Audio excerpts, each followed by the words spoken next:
Bismillahirrahmanirrahim. Alhamdulillah nahmaduhu wa nasta'inuhu wa nastaghfiruh. Wa na'udzu billahi min shururi anfusina wa min sayyiati a'malina. Man yahdihillahu fala mudilla lahu wa man yudlil fala hadiya lahu.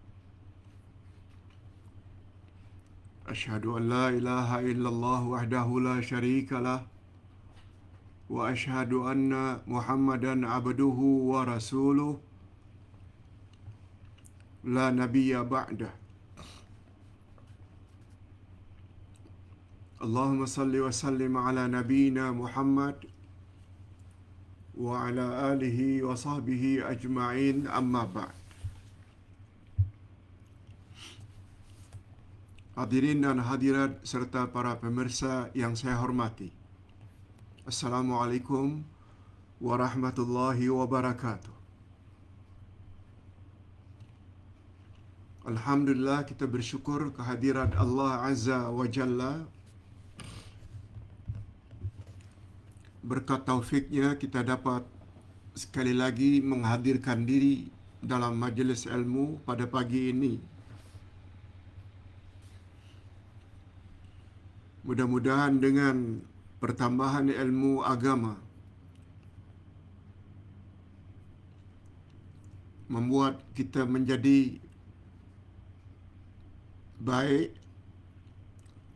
tenang jiwa di dunia ini, lebih-lebih lagi setelah kita meninggal dunia ketika berada di alam barzakh dan di alam akhirat.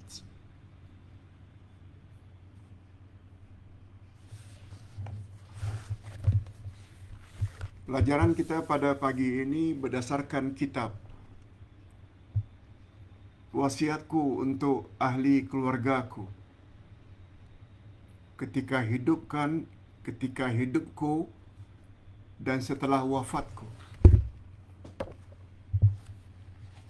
Wasiat yang kelima di bawah tajuk mendirikan salat. Wasiat yang kelima di bawah tajuk mendirikan salat. Lihat muka surat 57.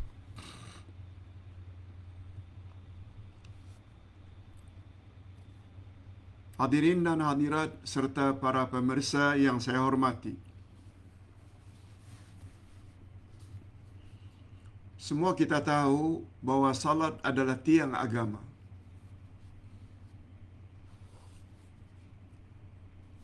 Sampai-sampai kata Nabi sallallahu alaihi wasallam, siapa yang mendirikan salat itu bermakna ia telah mendirikan agamanya, dan barang siapa yang meninggalkan salat itu bermakna ia telah merobohkan agamanya.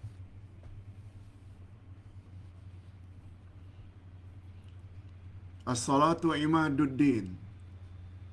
Faman aqamaha faqad aqamad-din wa man tarakaha faqad hadamad-din.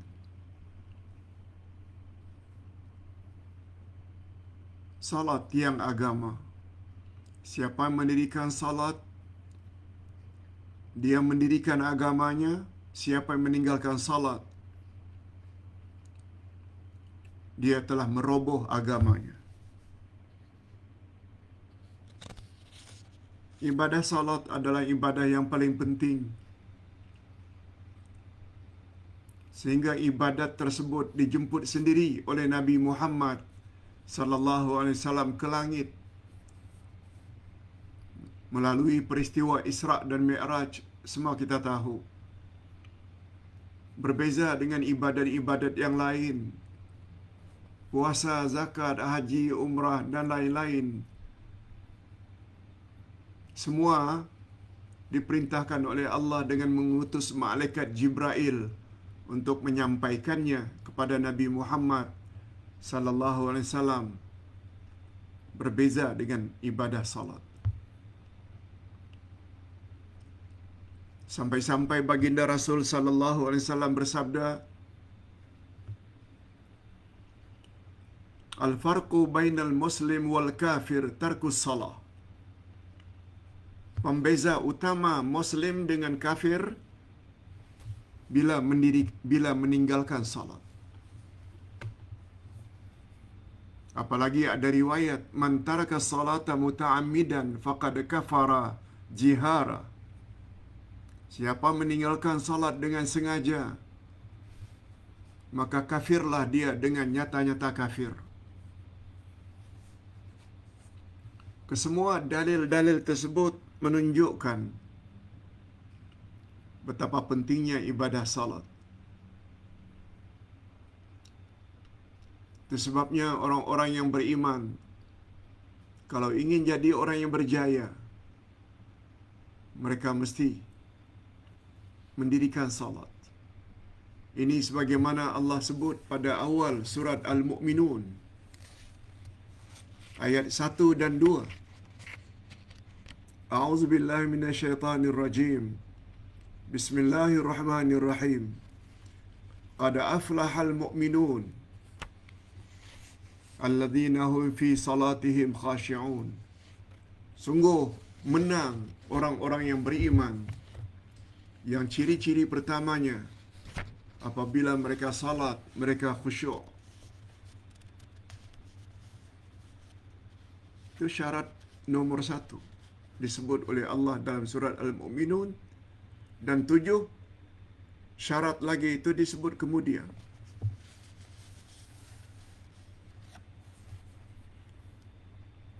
Satu lagi dalil kita bawa dari Nabi, dari hadis Nabi sallallahu alaihi wasallam, riwayat Imam At-Tirmizi, dan hadisnya sahih.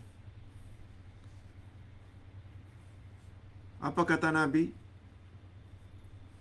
"Awwalu ma yuhasabu bil 'abdi yaumal qiyamah as-salah."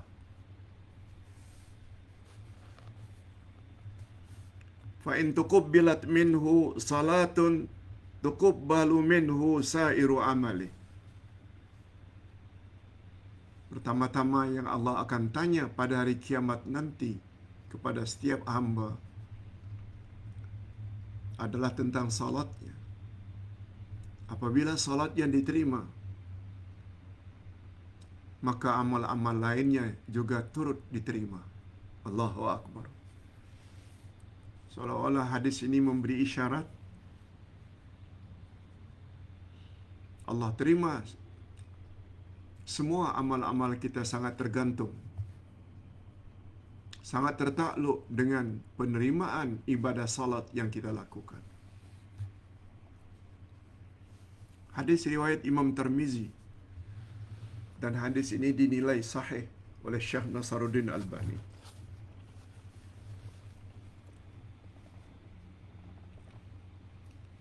Hadirin dan hadirat rahimakumullah, berikut ini adalah pencerahan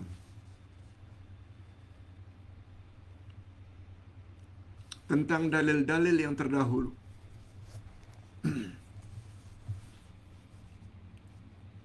Kalau itu ayat Quran namanya tafsir, kalau itu hadis Nabi namanya syarah, yang kita panggil dengan terjemah maknawiyah.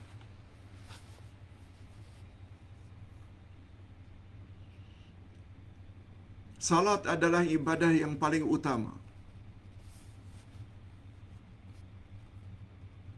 Itu sebabnya ibu bapa disuruh supaya menyuruh anaknya ibadah salat sejak umur 7 tahun.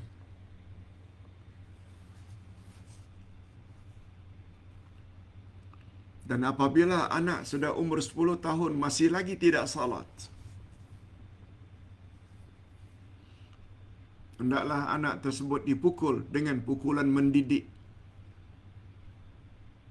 Begitu tertera di dalam hadis Nabi sallallahu alaihi wasallam.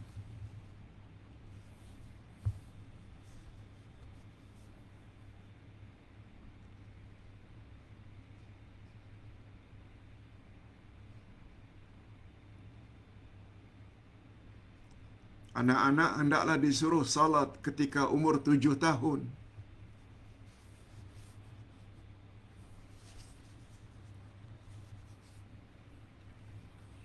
Dan apabila umur 10 tahun masih lagi belum salat, hendaklah dipukul dengan pukulan mendidik. Oleh sebab itu, apabila kita suruh anak sebelum umur 7 lagi bagus. Supaya mereka terbiasa mendidikan salat. Rasul sallallahu alaihi wasallam tidak suruh ibu bapa menyuruh anaknya puasa dalam umur tersebut. Apalagi zakat, apalagi haji, apalagi umrah.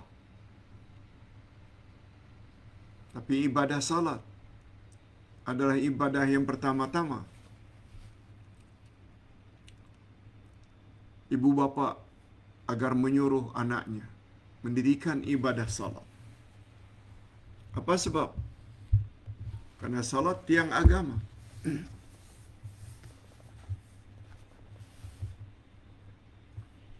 Tapi kita kena ingat, ibadah salat termasuk ibadah mahdhah.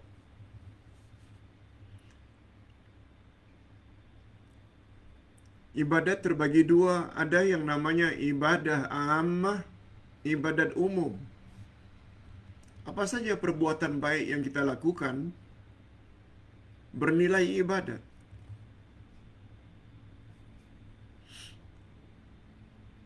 Yang kedua namanya ibadat mahdhah,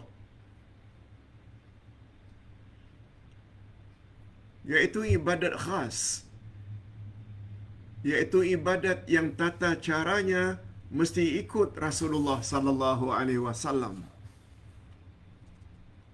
Ibadah salat adalah termasuk ibadat mahdhah.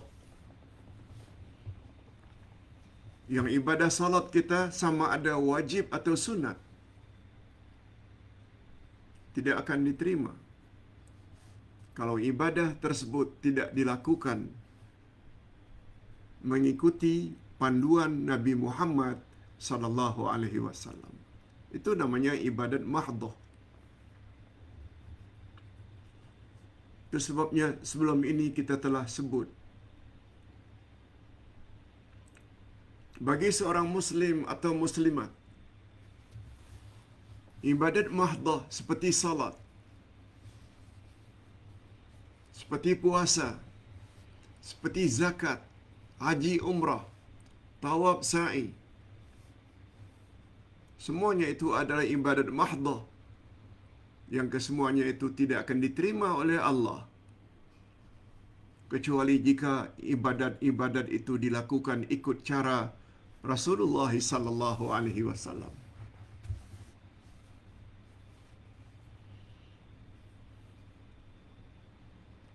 Hakikat ini tertera pada ayat terakhir dari surat Al-Kahfi.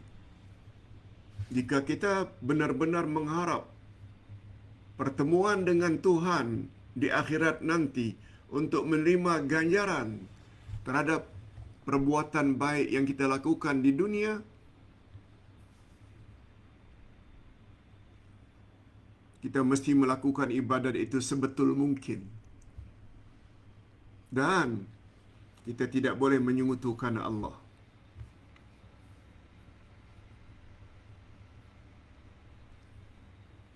Allah Subhanahu wa taala berfirman, "Faman kana yarju liqa'a rabbih falyamal 'amalan salihan wa la yusyrik bi ibadati rabbih ahada." Barang siapa yang benar-benar mengharap akan menemui Tuhannya di akhirat nanti untuk menerima ganjaran pahala yang telah dijanjikan oleh Allah, hendaklah dia beramal saleh. Hendaklah dia beramal saleh maknanya hendaklah ia beramal dengan amalan yang sebetul mungkin. Maknanya beramallah, beribadatlah ikut cara Rasulullah sallallahu alaihi wasallam Sebab tidak ada ibadat yang paling betul kecuali ibadat Rasulullah. Sebab baginda mendapat bimbingan langsung daripada Allah melalui malaikat Jibril. Syarat yang kedua, wala yusyrik bi ibadati rabbih ahada. Dalam beribadat jangan buat syirik, walaupun syirik kecil, riak, apalagi syirik besar. Maknanya kita lakukan itu dengan tauhid. Tauhid maknanya semata-mata karena Allah Subhanahu wa taala. Itulah pengajaran yang terdapat pada ayat terakhir dari surat Al-Kahfi, bahagian akhir dari ayat 110. Oleh sebab itu, kesempurnaan suatu ibadat sangat tergantung sampai di mana dekat jauhnya cara ibadat itu dilakukan dengan cara yang telah dibimbing oleh Rasulullah sallallahu alaihi wasallam. Semakin hampir cara suatu ibadat itu dengan cara Rasulullah, maka akan semakin sempurna ibadatnya. Bukan dengan cara menambah di sana sini sesuatu yang tidak ada sumbernya dari Rasulullah sallallahu alaihi wasallam. Jangan. Penambahan itulah yang dipanggil dengan bid'ah.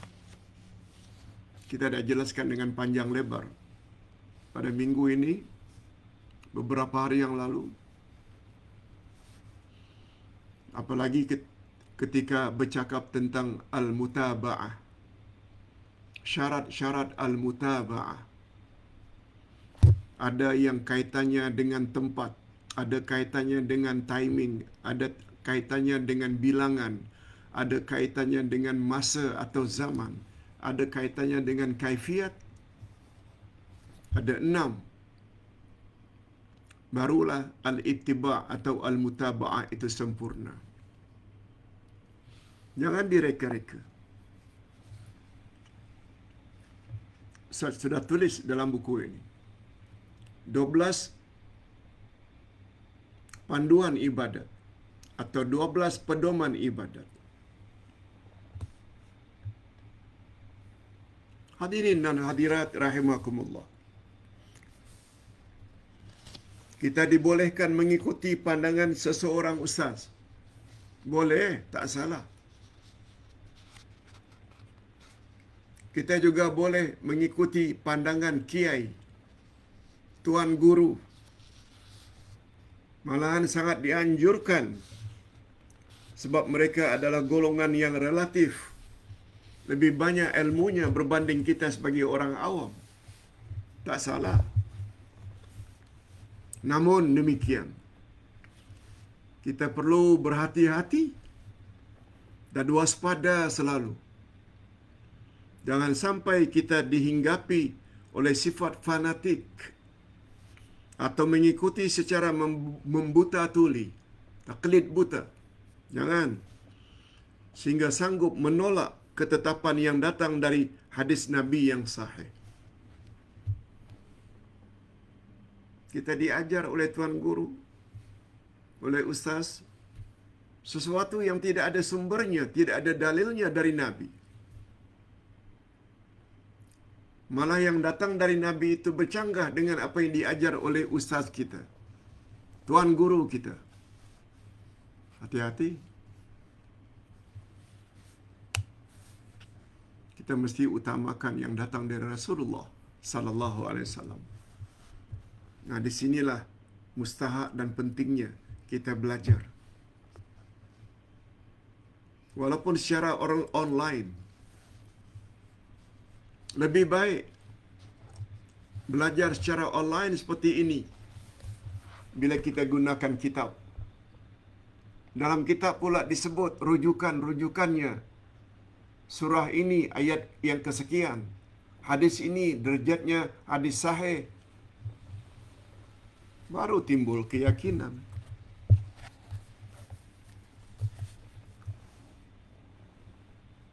Islam agama dalil. Islam agama yakin. Bukan agama agak-agak.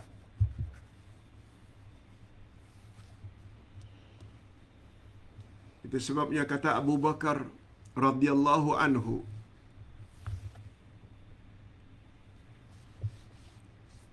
Ustaz ulang sekali lagi walaupun pernah Ustaz sebut. Gelap ada 5. Pelita yang meneranginya juga ada 5.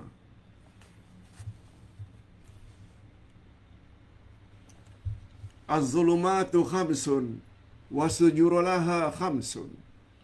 Gelap itu ada 5. Pelita yang menerangi juga ada 5.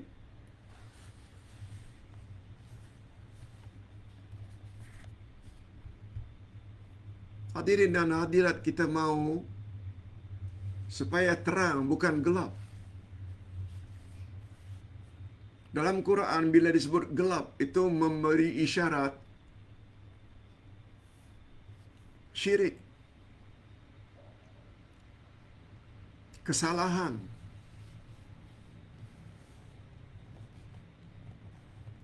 dalalah, kesesatan. Sedangkan terang benderang pula hidayah.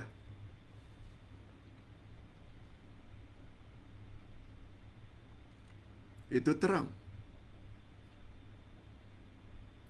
Ikut Quran dan Sunnah itu terang. Ikut kehendak Allah dan kehendak Rasul itu cahaya.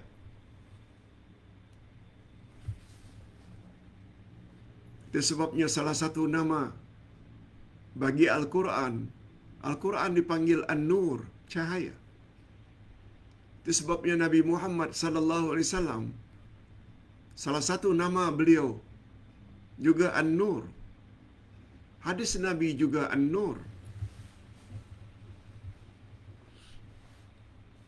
Itu sebabnya kata Nabi, aku tinggalkan 2 pedoman untukmu, wahai umat, selagi kamu berpegang teguh, kamu tidak akan sesat selama-lamanya, yaitu Quran dan Sunnahku. Okey, yang kedua, az-zambu zulmah.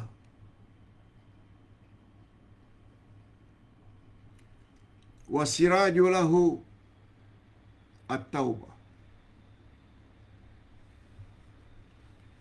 Dosa itu adalah gelap, sedangkan pelita yang menerangi dosa adalah taubat. Ustaz ada tulis buku tentang taubat.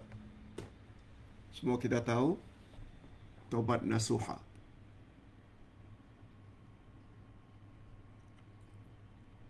Yang ketiga, al-qabru zulmah.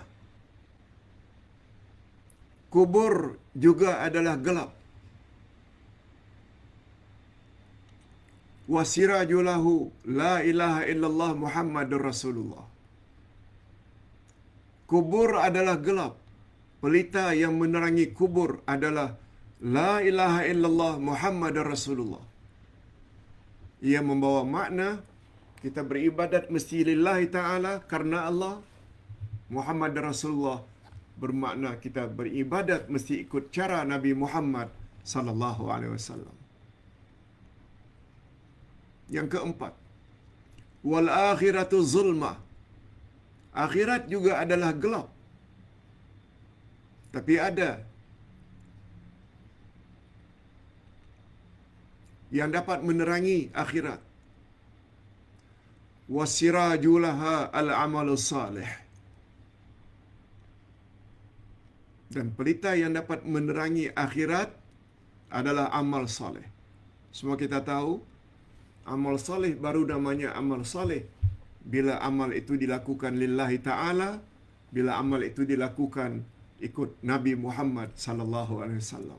Dan yang terakhir, wasiratu zulmah. Sirat, titian dari padang mahsyar menuju syurga, itu namanya sirat. Pada asalnya gelap. Wasiraju lahu al-yaqin. Dan pelita yang menerangi titian tersebut adalah yakin.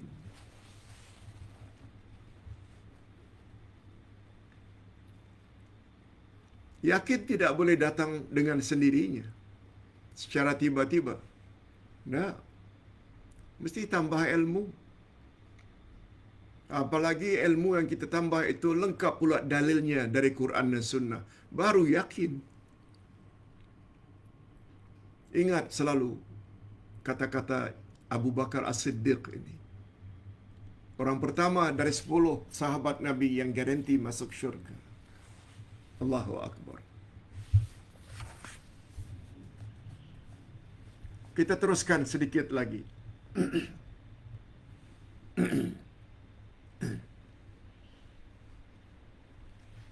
Kuliah kita pagi ini Ustaz kira pendek saja. Cukup setengah jam. Tinggal 5 minit atau 7 minit lagi. Sebab Ustaz rasa sakit di bahagian leher. Kita teruskan. Ingat selalu, di akhirat nanti setiap kita akan dihadapkan ke mahkamah ilahiyah, mahkamah ketuhanan. Ketika kita dihisap, menurut kita orang Islam, yang akan menjadi hakim di mahkamah tersebut adalah Allah Subhanahu wa taala. Bukan hanya itu. Allah akan panggil sebagai saksi untuk menyaksikan amalan kita selaku umatnya adalah Nabi Muhammad sallallahu alaihi wasallam.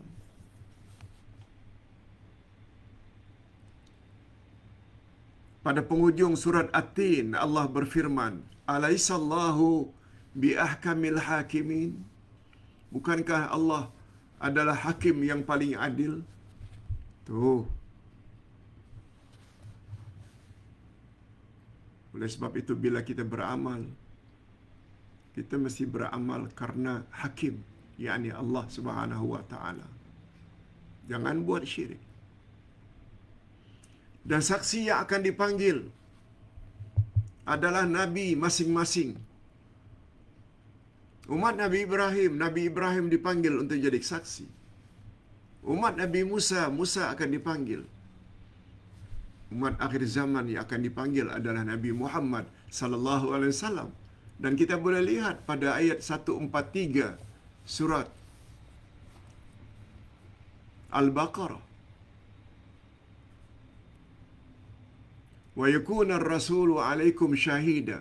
Rasul akan menjadi saksi ke atas kamu, yaitu Nabi Muhammad sallallahu alaihi wasallam.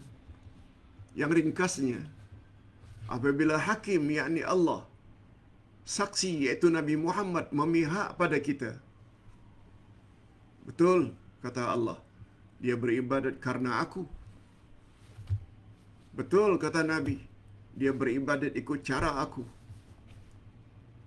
Kalaulah itu kesimpulannya atau keputusannya,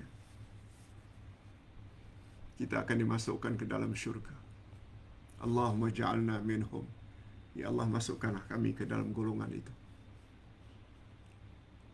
Tapi bila sebaliknya, Allah menafikan keikhlasannya karena buat syirik semasa di dunia, Nabi Muhammad juga tidak rekomen karena apa yang diamalkannya tidak ikut cara yang dibimbing oleh Nabi Muhammad sallallahu alaihi wasallam, orang tersebut akan dilempar dalam api neraka. Na'udzubillah min dzalik.